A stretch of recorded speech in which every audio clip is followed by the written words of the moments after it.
And here we are again. Welcome to Lunch for the Soul, everybody. I am Melissa Wilson from Fox 26 News, medical reporter and also morning anchor. But this time is all about meeting an incredible duo. I mean, I'm talking powerhouses who have powered through some of life's biggest challenges together. So I want to quickly bring them in because they are incredible. Please welcome George and Miles. Hello, gentlemen. How are you? We're fine. How you doing? Thanks for being here with us. Welcome to Lunch for the Soul. You have quite the story to share. So I'm just going to start from the very beginning. And I first of all want to make sure everybody knows how you became friends in the first place. So whoever wants to tell us, let us know how you met up. So we both have the same psychologist. Yeah, Yes, psychologist. psychologist. And we were having our own issues, as far as needing someone to talk to with what we were going through. And I went through a phase where I was just in a down mood, and she was like, "Hey, I have someone you should meet, who went through what you've been through." And so she introduced me to George, and we met from there. Well, you had no reason to be stressed out because a lot of us get stressed if we have a cold, but you all were going through heart transplants, which Right. is just unthinkable. And at a very young age, George, you were only in your 40s, Miles only in your 20s. I mean, it's just the last thing that most people are thinking about at that age. So I think it's incredible that doctors were able to see that you could help each other and that they made this happen. I mean, it's really remarkable. So you both were treated at Memorial Hermann? Yes, ma'am. By Dr. Nathan. What an incredible cardiologist he is. Yes, And ma'am. he treats advanced heart disease. So let's kind of go back and talk about what was going on with you. Now, George, you had had been dealing with this for years, right? Yes, Versus ma'am. Miles when it just came on immediately. So, and then George, also, you've been helped by your mom who had a heart transplant 15 years ago. Yes, ma'am. Tell, And tell us about that. my time started when I got out of the Marine Corps. I had some weird feelings in my chest, and in 2003 they told me that I had cardiomyopathy and I had 5 years to live, and that was kind of a big thing to swallow. But I beat those 5 years and I kept living, and finally I got the opportunity to have a heart transplant. And That then was huge. And then what's so ironic about it all is, Miles, your mom was having heart problems as well. Unfortunately, you lost her to it. Did you all have the same heart problem? Was it similar? Yes, yeah, same thing. cardiomyopathy. And so both of you, that's what all of you were suffering from, all four of you. Yeah. Yes, ma'am. So this is something that is considered genetic or familial in a lot of the times? Yes, ma'am. Me and my mom did a genetic testing, and we both hold the gene. All right. So I'm going to start showing a few pictures so we can see a little bit too about what this was like. So George, with you, I mean, we take a look at this picture and we look at you now, we look at you then, and you can tell that you had been going through a hard time. You spent an entire year in the hospital. Yes, ma'am. How did you survive that? Because the doctors and the nurses tell me you were such a positive force. They were all cheering for you to get a heart. I mean, how did you stay so positive during such a tough time? I trusted in God, and I never thought I was gonna die. Everybody kept me real positive, and I made friends with all the nurses and stuff, and everybody just told me everything was gonna be okay, and I believed it, and I trusted it, and every day was a good day for me, and it's just the people and the nurses and the staff that really helped you out get through all this. It's really an amazing thing, but it also you have to keep a strong mind to be able to get through something like this. Mhm. Um, And Miles, the same for you. We can show your treatment pictures where we know that that was a tough battle to go through that. How did you get through those hard times? I had family from all over the world praying for me, always keeping me in their mind, and also me just believing that everything was going to be okay and just keeping a smile on my face. Did both of you rely on prayer? Did that help a lot? yes, ma'am. Yes. I've had a few battles with a God, but I mean, I just questioned things like why me, felt sorry for me, felt guilty, felt a lot of different things. But overall, God prevailed, and for both of us to still be alive today. What is that friendship like, and how does that help you? Because you obviously have both of you have huge support systems, but those people in your life, no matter how close you are to them, have no idea and truly understand what you're going through. How big of a deal is that to have someone who gets almost everything you're going through? I think that's what most people look for when they're going through a tough time. Just someone to fully understand, because you can say you have an understanding of what you're going through, but you don't fully understand unless you're going through it yourself. So to have someone that has been through the same thing, it's a big relief. And George, you told your doctors immediately after you survived your heart transplant and you were doing well that you wanted to help. And if anybody was out there, that you'd be more than willing to mentor them and help them work through that. Yes, ma'am. I wanted to give something back for everybody that gave something to me, Mhm. and I just wanted to help and be a part of somebody's life and be a part of maybe more than one person's life. And I got lucky enough to be with Miles, and it's just been a real awesome relationship and experience with him. What about what you had to go through before that transplant? We see you here, and if I want you all to take a look and see the black bag here. So this is called an LVAD, and this was basically a mechanical heart pump that kept you going, and you're rocking it. You see it there under your clothes. Yeah. What was that difficult to deal with as well? Yes, especially moving around, and it's attached to you, so you kind of have to get used to it. You have people asking questions and looking at you and like, oh, what is that? So Mm-hmm. all these little And George, you did the same thing. You had one as well. Yes, ma'am. It was a hard thing to deal with. I mean, I had a lot of mental problems with it about having this bag attached to me. I really didn't want to do much. I really was feeling sorry for myself, like why me? And then I went to the lake house with my parents, and I really had the best time of my life with my daughter and fishing and stuff like that, and with my OVAD. And then shortly after that's when I went in the hospital and started my year in the hospital.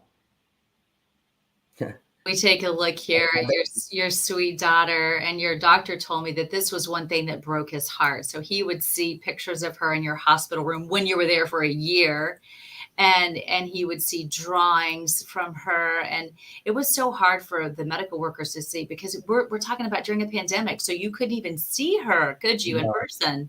Yeah, that was really hard. I mean, I got to talk to her on the phone and FaceTime, but I didn't get to see my family. I didn't get to see my friends. I didn't get to see my daughter. And that was really hard to do all this by yourself. Yeah, that's a lot to take. But you still stayed positive through it all. Where did that positivity come from? I think my mom, she's always been very positive, and her story is a heck of a story also. And she had stage 4 lymphoma cancer at 5 years after her heart transplant, Wow. and she beat it. And just with that kind of motivation and somebody to look up to, it Mhm. gave me confidence and strength that she couldn't even imagine what she done for me. That is incredible. And then, George, you have also been able to use, or Miles, you've been able to use music to help you. Tell us more about that. So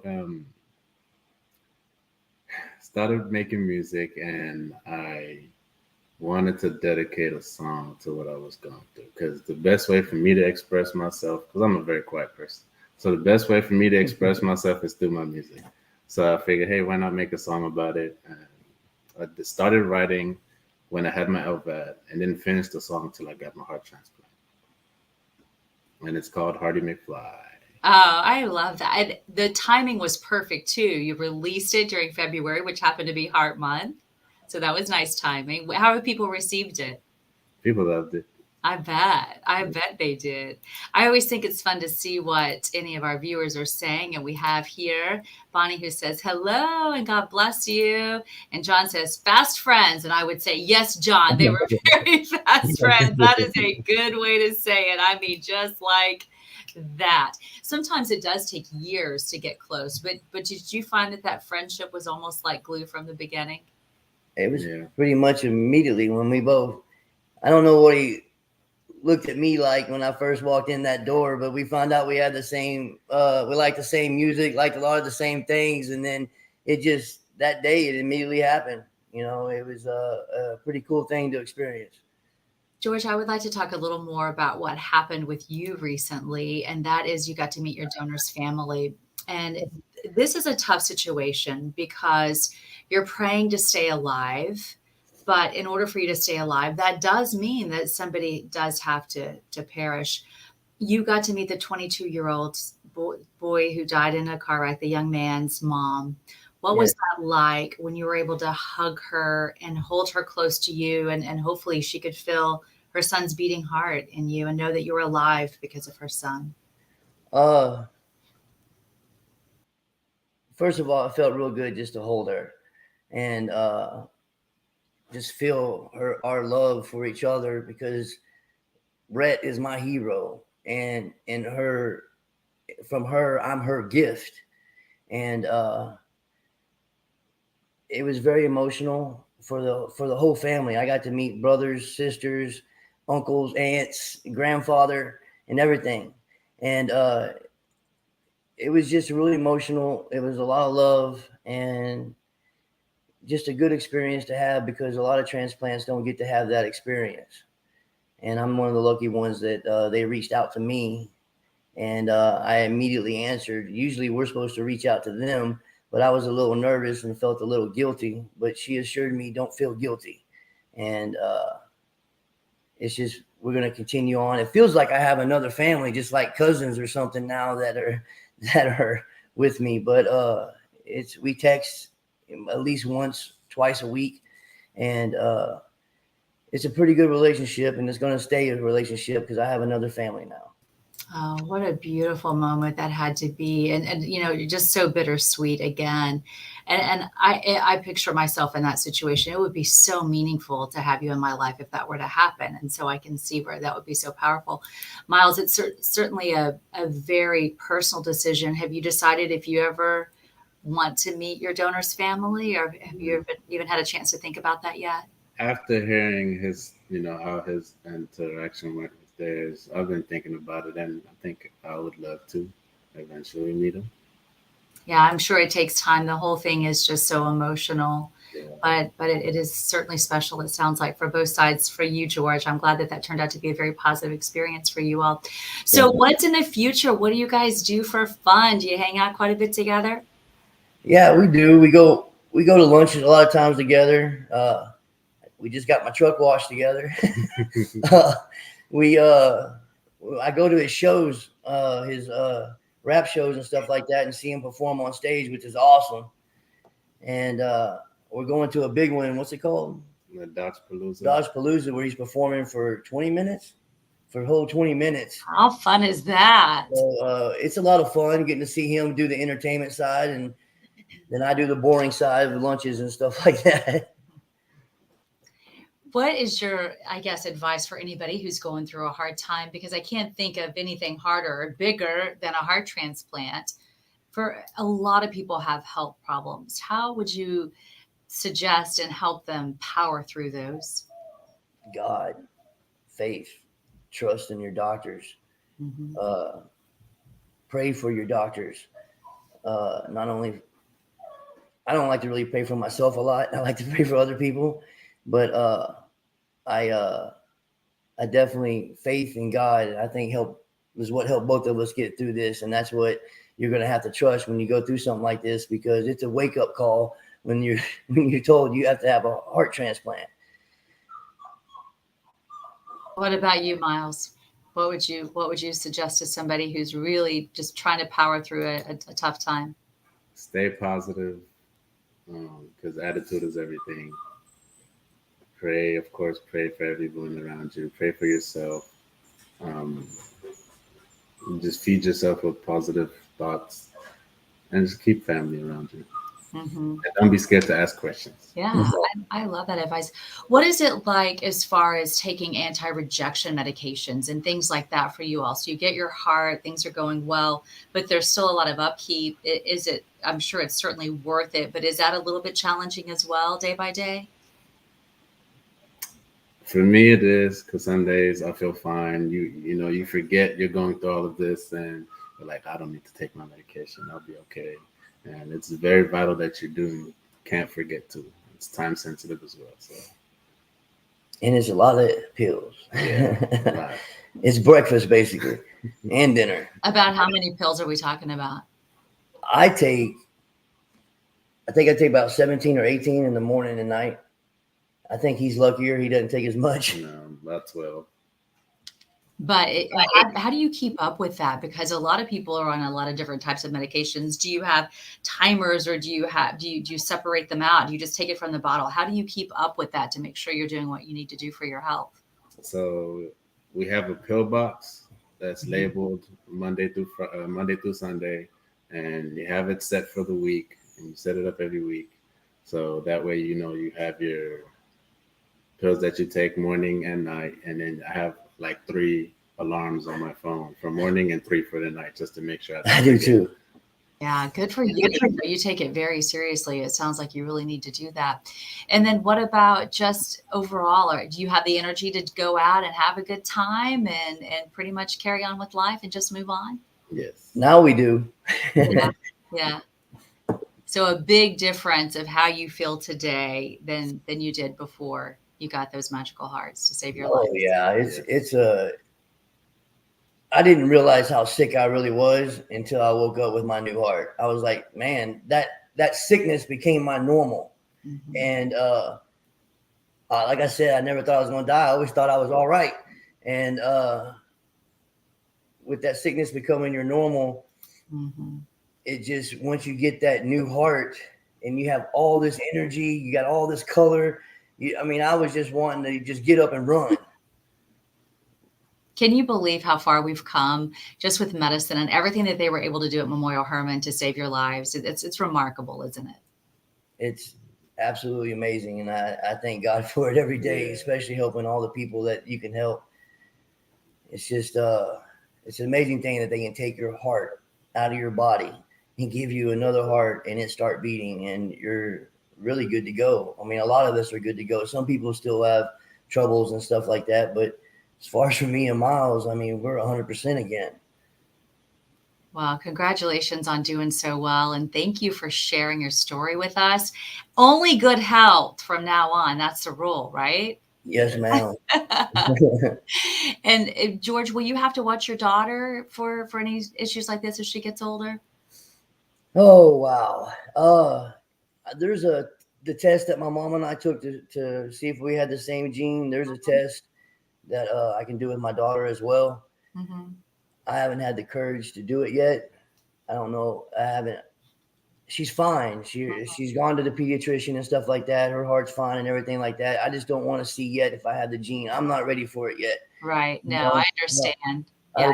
I couldn't imagine her going through what I went through. Mm-hmm. Well, yeah, just whenever you're ready, I completely understand. You got to take care of you right now as you still continue to heal and do better and help.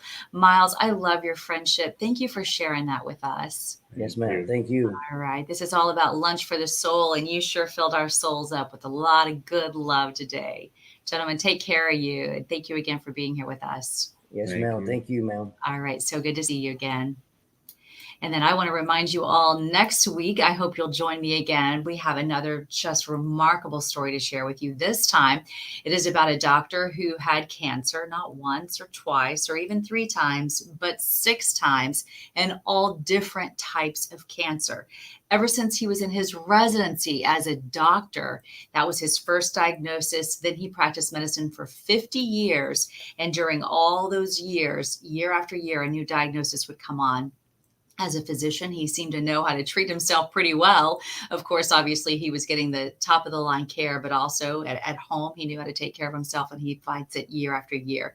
You'll hear his remarkable story and how he uses faith to get him through those hard days. I hope you have a blessed day. Thank you again for being here for Lunch for the Soul. And I hope you guys will join me again next week, because you know where we'll be right here, 12:30. Take care.